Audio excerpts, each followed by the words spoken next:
할렐루야. 오늘은 6월 18일 주일입니다. 오늘 말씀의 제목은 구원을 주시는 하나님이고요. 오늘 말씀은 신약성경 디도서 2장 11절입니다. 모든 사람에게 구원을 주시는 하나님의 은혜가 나타나, 이 말씀입니다. 자, 오늘 성경 말씀 보면 모든 사람에게 구원을 주시는 하나님의 은혜가 나타나, 이렇게 되어 있는데, 이 말씀 보면 마치 하나님께서 세상 모든 사람에게 다 구원을 주신다, 그것이 하나의 은혜다, 그렇게 해석하게 되어 있는데, 요즘 번역에 잘못됐다고 봅니다. 왜냐하면 하나님께서 모든 사람에게 구원 주시는 건 아니죠. 하나님께서는 하나님이 선택하고 믿는 자에게만 구원을 주시는 것이고요. 오늘 이 성경의 그 영어 본만 봐도 그렇게 되어 있지 않습니다. 영어를 보면 For the grace of God, 하나님의 은혜가 has appeared, 나타났다는 거죠. That offers salvation to all people, 즉 하나님의 은혜로서 하나님께서 offer salvation to all people, 모든 사람들에게 구원을 offer했다는 겁니다. offer라는 것은 제시하는 것이죠. 예를 들어 어떤 사람이 물건을 그 바이어한테 팔려고 그럴 때 그 사람이 내가 이것을 얼마에 팔겠다 하면서 가격을 제시할 수 있잖아요.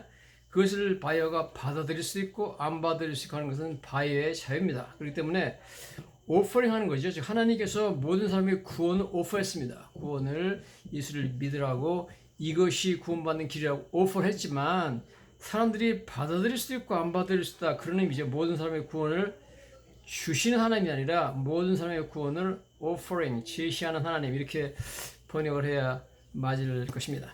어쨌든 오늘 저희들은 이 말씀을 통해서 하나님께서 도대체 누구에게 구원을 주시는가 하는 것을 한번 우리 다뤄보도록 하겠습니다. 이것을 다루려면 우리가 우리 기독교, 특별히 장로교의 가장 기본적인 교리 중에 하나인 그 제한적 속죄론에 대해서 알아야 되는데요. 제한적 속죄론이라는 것은 칼빈의 5대 교리에 나오는 내용 중에 하나입니다. 그렇기 때문에 칼빈이 누구인지 하는 것을 먼저 우리가 알아야 될 것 같습니다. 존 칼빈이라는 사람, 이 사람은 그 불란서에서 태어난 사람인데요. 천재입니다. 그래서 이 사람이 나이 27살 때 세계적인 가장 아주 걸작품인 Institutes of Christian Religion, 기독교 교리, 기독교 강요라는 유명한 책을 썼습니다. 이 책은 기독교의, 개신교의 교리를 요약해 나왔습니다. 그래서 이것은 특별히 개신교, 개혁주의 신앙의 요점들을 적어놨습니다. 이 책을 칼빈이 1536년, 즉 자기 나이 27살 때 처음으로 발간해가지고 그 당시 프랑스 왕이었던 프란시스 1세에게 이것을 바쳤습니다. 왜 이 책을 그가 적기 시작했냐면, 그는 그 당시에 개신교인들을 핍박하고 천주교인으로서 개신교인들을 핍박하였던 프랑스 왕에게 이 책을 보내가지고 프랑스에 있는 개신교인들이 믿는 신앙이 올바른 것이고 왕이 이 사람들을 핍박할 이유가 없다는 것을 반박하기 위해서 이 책을 써서 보냈습니다. 자, 이 책은 그 이후로 현대 사회에 지금까지 엄청난 영향력을 미치고 있습니다. 그래서 이것은 모든 개신교 신앙의 아주 매뉴얼, 지침서가 된 엄청나게 중요한 책입니다. 칼빈 자신이 자기가 원래 썼던 책을 여러 번 수정하고 증편했습니다. 그래가지고 마지막으로 그가 이제 결정적인 마지막 판을 냈는데 1559년에 냈습니다. 즉 이 책이 자기가 27살 때 쓰고 나서 한 23년 동안 이것을 증보해가지고 계속 연구해가지고 거기다가 고치고 더하고 그래서 책을 완성했는데요. 처음에 책을 쓸 때보다 나중에 종편 1559년에 마지막으로 발간한 그 책은 처음에 자기가 썼던 책의 한 분량의 4배 정도로 분량이 증가했습니다. 이 칼빈의 이 책은 그 당시에 불란스의 사상 전체에 엄청난 영향을 미쳤고, 불란스 문학의 문학가들의 그런 문학 스타일까지도 변화시켰다고 이야기를 하고 있습니다. 자, 칼비니슨 기독교 강요라는 이 책의 가장 중심적인 주제는 바로 하나님의 주권과 하나님의 은혜입니다. 즉 하나님께서 주권적으로 영생을 줄 사람을 예정하셨고 그 선택하셨는데 그 선택하신 사람들은 아무런 그러한 사랑과 선택을 받을 만한 가치가 없는 그러한 자격이 없는 자들을 하나님의 은혜로 선택하셨다. 그래서 두 가지 가장 중심적인 칼빈의 기독교 강요의 주제는 바로 하나님의 주권과 하나님의 은혜입니다. 자, 이 칼빈이즘, 칼빈주의는 특별히 영국, 스코틀랜드 지방의 장로교에 엄청난 영향력을 미쳤고요. 그 장로교가 결국 미국으로 건너와서 청교도들이 이 칼빈 신앙으로 무장을 하고 미국으로 건너오는 바람에 미국의 기독교가 완전한 칼빈이즘입니다. 그래서 칼빈이즘은 바로 미국 기독교의 뿌리다. 미국과 영국 기독교의 뿌리다. 이렇게 우리가 볼 수가 있습니다. 마틴 루터가 종교개혁을 일으켜가지고 이제 그가 세운 교회가 바로 루터교회죠. 이 루터교회는 주로 독일과 마틴 루터가 독일 사람이니까요. 독일과 스칸디나비아, 예를 들어 뭐 스웨덴, 핀란드, 뭐 덴마크 이런 나라들한테 퍼져나갔고 대신 칼빈은 불란스 사람이었는데 이 사람이 적어놓은 이 책을 말미암아 이 책이 영어로 번역되어서 불란스, 영국, 스코틀랜드, 그 다음에 네덜란드, 그 다음에 나중에 미국 이렇게 퍼져나갔습니다. 그래서 칼빈의 생애, 자기 생애 동안에 칼빈이즘이 이렇게 뭐 영국, 불란서, 뭐 그 다음에 미국까지 퍼져나가는 것을 칼빈이 보았기 때문에 칼빈은 계속해서 영국, 미국, 뭐 네덜란드에 있는 많은 그 기독교 지도자들과 함께 이 책에 대해서 설명을 하고 그 다음에 편지를 보내서 격려하고 그런 시간을 가질 수가 있습니다. 그 중에 칼빈의 지도자 중에 가장 유명한 사람, 영국에서 가장 유명한 기독교 지도자는 바로 존 낙스라는 사람이었습니다. 존 낙스는 너무너무 훌륭하고 지도자였고 또 그는 아주 영국의 유명한 기도의 사람이었죠. 그래서 그 당시 영국 여왕이 존 낙스에 대해서 말하기를 자기는 영국의 전체 군대보다 존 낙스의 기도가 더 무섭다 그렇게 할 정도로 어마어마한 영적인 지도자였습니다. 그런데 바로 이런 사람들이 청교도 운동을 인도하고 있었고 영국 기독교를 인도하고 있었던 그러한 훌륭한 지도자였습니다. 그래서 영국의 그 청교도 퓨리타니즘의 그 모든 모체는 바로 칼빈이즘이다 하는 거죠. 결국 이래 가지고 17세기에 와서 미국의 기독교는 뭐 강력한 칼빈주의에 이각해 있습니다. 지금까지도 미국의 기독교는 특별히 장로교는 강력한 칼빈주의죠. 그 당시에 그 이제 칼빈도 불란스에서 박해를 받아가지고 스위스 제네바로 피신을 왔고요. 제네바에 있는 동안에 유럽 각지에 있는 그 종교적인 피신자들, 박해를 피해서 천주교 박해를 피해서 피신해 온 사람들이 영국으로부터 불란스로부터 스코틀랜드, 이태리 여러 나라에서부터 찾아와가지고 칼빈한테 배웠습니다. 칼빈은 그들을 가르치고 훈련시켜가지고 그들을 목사로 안수해가지고 다시 자기 나라로 보내서 복음을 전파하게 만들었습니다. 그래서 그는 그런 위대한 책을 썼을 뿐만 아니라 수많은 목사를 배출해가지고 유럽에 특별히 전 세계 특별히 미국에 이 개신교 신앙을 전파하는 데 있어서 아주 강력한 영향을 미치는 위대한 그런 인물이다 하는 것이죠. 존 낙스는 그가 그 제네바에 대해서 이렇게 표현하고 있습니다. The most perfect school of Christ that ever was on the earth since the days of the apostles. 즉, 이 사람이 말하기를 제네바는 사도시대 이후에 지상에 있었던 가장 완벽한 그리스도의 학교였다 그렇게 말하고 있습니다. 즉 사도시대, 즉 그 사도 바울 이후로 가장 완벽한 위대한 말하자면 기독교 신앙의 스승은 바로 칼빈이었습니다. 그만큼 칼빈은 엄청나게 중요한 인물이죠. 그래서 칼빈이즘이라는 것은 지금까지도 우리 개혁주의 신앙의 가장 모태가 되는 그런 중요한 신앙입니다. 이 칼빈 신학에 5가지 중요한 교리가 있어요. 이것을 갖다가 나중에 도르트라고 하는 곳, 네덜란드 도르트라는 곳에서 1600년에 1618년에 사람들이 신학자와 목사들이 다 모여가지고 그 칼빈의 신학의 요점을 정리했는데 이 요점을 정리해가지고 5개로 정리했습니다. 5개 정리를 한 것이 영어로 해놨는데 영어로 해서 이게 머리 글자가 TULIP 해서 튤립입니다. TULIP 하면 튤립이죠.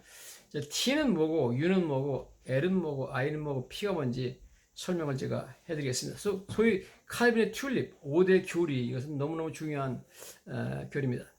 첫 번째 T라는 것은 Total Depravity, 즉 전적인 타락입니다.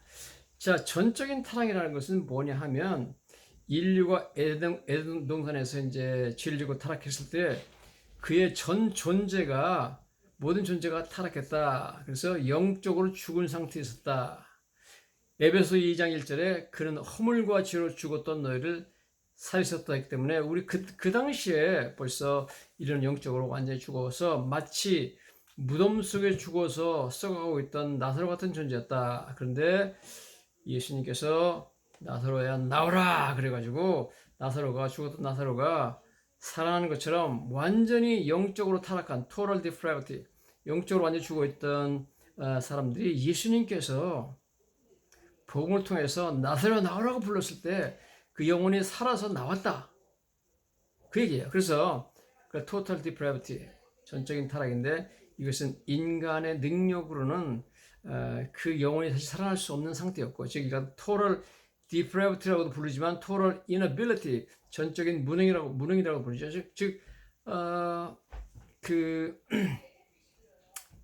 죽었다는, 영을 죽어서 살아날 가능성이 없었다는 겁니다. 능력이 없었는데, inability, 능력이 없었는데 전적으로 무능했었는데 주님이 어느 날인가 그 죽어있는 영혼을, 나사로를 불러내가지고 살려서 구원받겠다는 겁니다. 그 다음에 두 번째 튤립의 U자는 unconditional election, 무조건적인 선택입니다.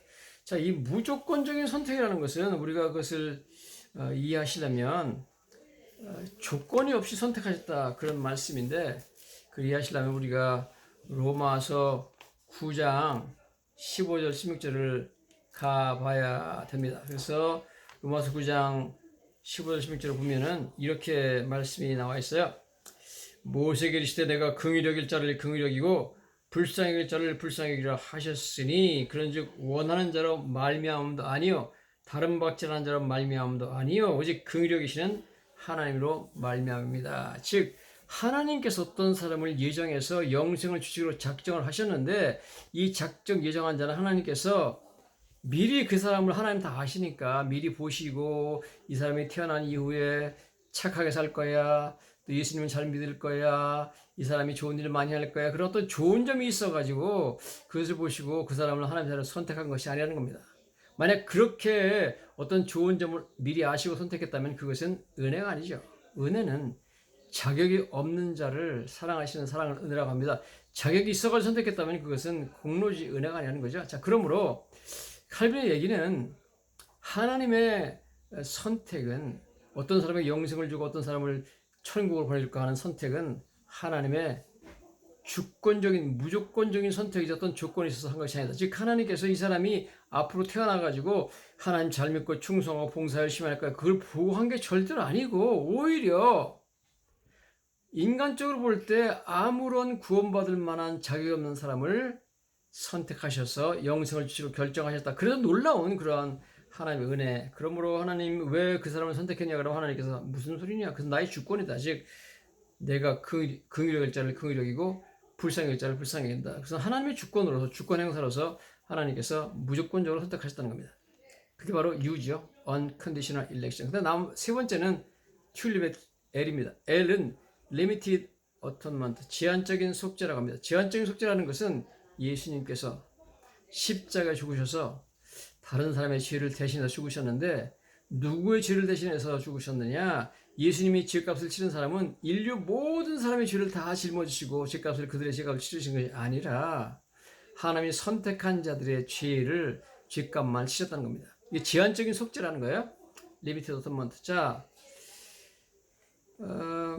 만약에 예수님께서 인류 모든 사람들의 죄값을 다 십자가에 치셨다면 아무도 지옥 가서 형벌받을 수가 없다는 겁니다. 왜냐하면 하나님께서, 예수님께서 그 사람들 죄값을 다 대신해서 십자가 다 치셨다면 그 사람을 또 지옥에 불러가지고 또 그 사람한테 죄값을 물을 이유가 없잖아요. 그럴 수도 없는 것이고. 그렇기 때문에 예수님이 죄값을 치르신 것은 하나님이 구원하시기로, 영생 주시기로 작정한 사람들의 죄값만 치셨다. 이것을 제한적인 속죄라고 합니다. Limited Atonement. 그 다음에 튤립의 I는 Irresistible Calling, Irresistible Grace, 즉 예수님의 저항할 수 없는 부르심 혹은 은혜라고 합니다. 불가항력적 은혜 이렇게 말하는데요. 자, 이 말은 무슨 말이냐면 하나님이 선택한 사람들은 하나님께서 부르실 때 저항하지 못하고 결국은 온다는 겁니다. 하나님께.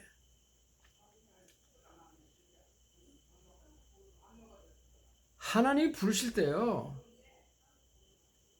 선택한 사람들은 하나님의 능력으로 말미암아, 부르시는 그 능력으로 말미암아 저항하지 못한 불가항력적으로 그에게 온다는 겁니다. 아무리 죄를 많이 지었던 삭개오였지만 백성을 배신하고 국가의 매국노라고 욕먹었던 삭개오였지만 예수님께서 삭개오야 하면서 그를 불렀을 때 그는 저항하지 못하고 주님께 끌려오는 것을 보게 됩니다. 그게 바로 Irresistible Grace죠. 마지막으로 튤립의 P는 Perseverance of Saint인데 성도의 견인입니다. 견인이라는 것은 견딘다는 건데요. 일단 하나님이 선택한 사람은 예수를 믿게 되고 혹시 타락할 수는 있지만 절대로 멸망하지 않고 비록 일시적으로 죄에 빠져들어가는 일이 있다 할지라도 필경은 다시 돌아와서 반드시 구원받는다. 즉 하나님이 선택하신 사람은 반드시 견딘다는 겁니다. 어려움을 견디고 구원받게 된다는 거죠.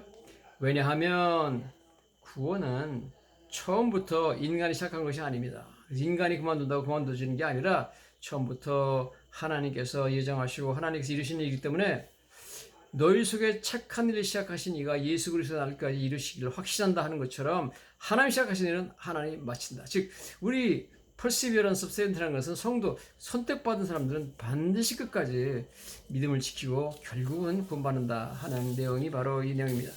자, 이런 그 말씀을 볼 때 와, 참 어떻게 칼빈이 이렇게 참 젊은 나이 이런 위대한 진리들을 깨달았는지 정말 놀라지 않을 수가 없습니다. 그래서 오늘은 저희들이 특별히 이제 Limited Atonement, 즉 이 제한적 속죄에 대해서 제가 말씀을 드리려고 그럽니다.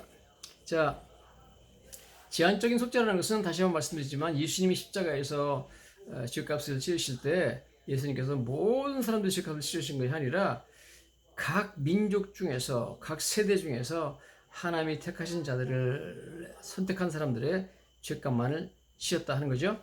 요한계시록 5장 9절에 일찍이 죽음을 당하시고 각 족속과 방언과 백성과 나라 가운데서 사람들을 피로 사서 하나님께 드리시고 그렇습니다. 각 족속, 방언, 백성, 나라 가운데 세상의 모든 사람들 가운데서 하나님께서 예정한 사람들을 피로 사서 하나님께 드렸다 그렇게 말씀하고 있습니다. 예수님께서 피값을 지르고 산 사람들은 하나님 선택한 사람들이다. 모든 사람을 위해서, 모든 세상 사람들을 위해서 다 예수님께서 죄값을 치르는 것은 아니다 하는 것이죠. 물론 예수 그리스도께서 십자가를 지신 보혈의 가치는 세상의 모든 죄인들을 다 속죄하고 날 만한 가치가 있지만 예수님께서 그 모든 세상 모든 사람들을 위해서 피를 흘리신 것이 아니기 때문에 예수님께서 피를 흘리신 그 효과는 구원받은 사람들, 즉 하나님 선택한 사람들에게만 적용이 된다. 그래서 예수님은 택함 받은 자들만을 위해서 죽으셨다 하는 것이 바로 Limited Atonement, 제한적 속죄의 그런 내용이다. 우리가 그렇게 말할 수가 있습니다. 그래서 성경은 이처럼 믿는 자들만 구원을 받으리라고 그랬고 구원 얻기로 작정된 자들은 결국 믿게 된다고 말씀을 하고 있습니다.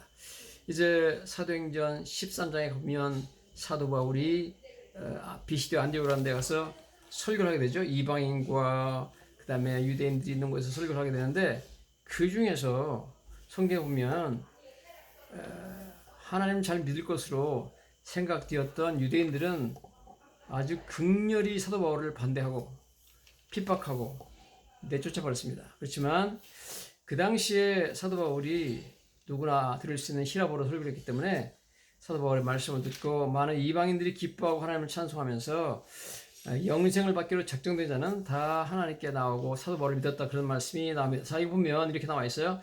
사도행전 13장에 이방인들이 48절입니다. 이방인들이 듣고 기뻐하여 하나님의 말씀을 찬송하며 영생을 주시고 작정자는 다 믿더라, 그렇게 말씀을 하고 있습니다. 많은 사람들이 똑같은 복음을 똑같은 장소 들었지만 유대인들은 경건한 기부인과 신의 유력자들을 선동하여 바울과 바나바를 박해하여 그 지역에서 쫓아냈다. 그런데 이방인들은 설교를 듣고 기뻐하고 하나님의 말씀을 찬송하며 영생을 주시기로 작정된 자는 다 믿었다, 그렇게 말씀이 나오고 있습니다. 48절 영어로 보면 When the Gentiles heard this, 이방인들이 들었을 때 they were glad, 기뻐했고, and honored the word of the Lord, 주님 말씀을 굉장히 공경했고, and all who were appointed for eternal life, 영생을 받기로 이미 작정된 자들은 believe, 믿었다, 이렇게 나와 있습니다. 자, 무슨 말이냐 하면 영생을 받기로 하나님 예정한 자들은 주님이 부르실 때 저항하지 못하고 나온다는 겁니다. 그럼 내가 과연 하나님이 선택한 영생을 받기로 선택받은 사람인지, 만세 전에 하나님의 자녀로 예정된 사람인지 내가 어떻게 아느냐? 기준이 뭐죠? 기준은 간단합니다. 내가 하나님의 말씀 들을 때 그것이 믿어지면, 진실인 것으로 믿어지면, 저 말이 진실이다 하고 믿어지면 그것이 바로 하나님이 나를 선택하신 증거인 줄로 믿습니다. 믿음은 행위로 받는 것이 아니라, 구원은 행위로 받는 것이 아니라 믿음으로 받는 줄로 믿습니다. 많은 사람들이 마치 내가 행위가 이런데, 내가 죄를 너무 많이 졌는데, 내 생활이 너무나 형편없는데 하나님께서 나를 구원해 주실까? 나를 천국에 보내주실까? 확신이 없어 고민하고 있는데, 사실은 그것은 잘못된 것이며 하나님께서는 어떤 사람의 행위를 보고 기준으로 해가지고 누구를 구원하는 것이 아니라 그 사람이 믿음이 있는가 아닌가를 보고 믿음으로 구원한 줄로 믿습니다. 하나님이 세상을 이처럼 사랑하사 독생자를 주신 이는 저를 믿는 자마다 멸망치 않고 영생을 얻으리라. 누가 도대체 멸망치 않고 영생을 받느냐? 믿는 자입니다. 다른 조건이 없습니다. 오늘 성경에도 사도행전 13장에도 이방인들이 듣고 기뻐하며 하나님의 말씀을 찬송하며 영생을 주시기로 작정된 자는 다 믿더라. 누가 영생을 주시기로 하는 작정한 자냐? 믿는 자입니다. 영생을 주시기로 작정된 자는 하나님의 말씀을 들을 때 믿게 되어 있습니다. 할렐루야. 자, 이것이 바로 칼빈이 주장하는 리미티드 어토먼트죠. 그래서 1618년부터 1619년 사이에 있었던 네덜란드 도르트에서 그 당시 칼빈의 그 신학에 반대하는 알미니안주의자들에 대해서 그때 반대가 옳은가 해서 엄청난 회의를 했습니다. 거기서 제한적 속죄, 오직 선택된 자만이 예수님의 속죄에서 구원을 받는다는 교리가 확정이 되고, 알미니안주의는 잘못된 것으로 정죄가 되었다 하는 것을 우리가 알게 됩니다. 즉, 하나님께서 예수님의 십자가의 피가 오직 하나님이 구원받기로 예정한 사람들에게만 효력을 지닌다. 그래서 십자가에서 피를 흘리신 것이 세상 모든 사람을 위한 것이 아니라 선택받은 자들을 위해서만 피를 흘리시고 그 값을, 죄값을 치셨다는 것이 바로 이 도르트에서 회의의 결론이다 하는 것을 우리가 알게 됩니다. 즉, 그 당시에 엄청난 이런 토론이 있었다는 것을 우리가 알게 되죠.